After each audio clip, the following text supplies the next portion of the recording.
They haven't done bad, have they? Let's be honest. They haven't, I bet they can pay their lecky bill. I bet they can. I bet they can.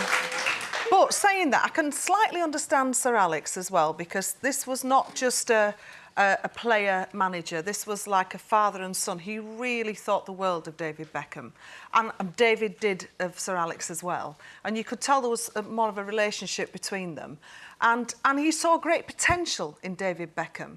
And then, as in the words of Percy Sledge, when a man loves a woman, she can do no wrong. So, you know, that is the problem when a woman comes on board, isn't it, really? It's a problem when it's someone really famous that the nation feels a sort of affinity with, because it's a bit like the Yoko Ono syndrome, isn't it? You like sort of, you know, the fact that people say that she broke up the Beatles. I think with Alex and David Beckham, we all think that that was like a match made in heaven and it should have carried on. And I think there could be a bit of a backlash towards her for that.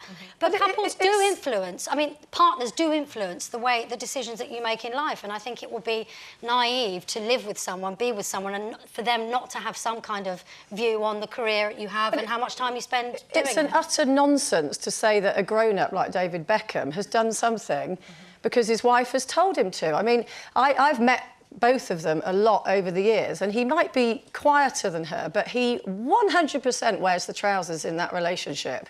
She's very outgoing, very savvy, but he doesn't do anything that he does not want to do. And, you know, and I applaud them, because I actually think at the end of the day, you know, we're all going to end up in the old people's home or whatever. It's down to who's sitting next to your bed. And is Sir Alex Ferguson going to be sitting at David Beckham's bed?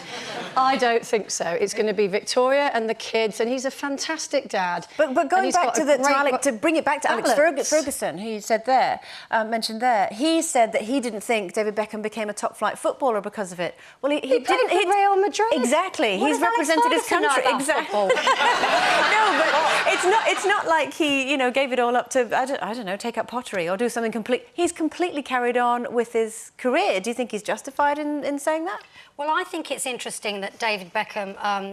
I think that there is a culture to become a brand. When you become good at something, you often see people stop doing the thing that made them successful. The actual thing, the talent that they have kind of becomes almost forgotten, and they become famous for being a brand as opposed to what they can really do. Okay. And I think he could have carried on doing more football. I think Alex Ferguson does have a point, and I think it's a shame that some people, I've seen it in this industry quite a lot, where people become a brand first and a person second. You can become in danger of not knowing who you are. This is what I don't. I mean, I'm not a massive, you know, I don't follow a lot of football. But to me, he seemed to carry on playing football. He might not have played for that one team, but he moved around the world. That was still what he did. If you talk to a dyed-in-the-wool football fan, they wouldn't put David Beckham in there. Probably their top 50 players. But you ask anyone on the street, kids, my auntie, me, name a famous footballer. Kids, my auntie, me. David Beckham all the way. So he's managed to make that transition. And he's, what, 30-something now? He wouldn't be playing top-flight And internationally, you go to the furthest flung corner of the world and you ask anyone to name a footballer and they will know who David Beckham is. Can I just say the interesting thing about this is that the point that I wanted to make is that sometimes people become so successful that, and I'm not saying this is the case with the Beckhams, but generally speaking, people become so successful they start to believe that they are bigger and better than the thing that actually gave them the opportunity in the first place. Okay. And I think all of us sometimes need an Alex Ferguson in our lives who gives it to us straight, who tells us exactly what it is, genuinely cares. But there's, you know, they say no to you sometimes. Sometimes people get so successful they're not used to hearing the word no. And I think Alex Ferguson is that kind of person that gives it to people straight. Yeah. But on the flip side of that, Jane, do you think Jane Mackie D, Jane Moore? Do you think that sometimes the person who can give it to you straight can be your other half, or do you think that there is no way that someone, particularly a man, and when we talk about women having it all, do you think that men can have it all and carry on forging their career and be a perfect husband as well? I'm not in this day and age. It was different when it was Bobby Moore and one of the Beverly sisters.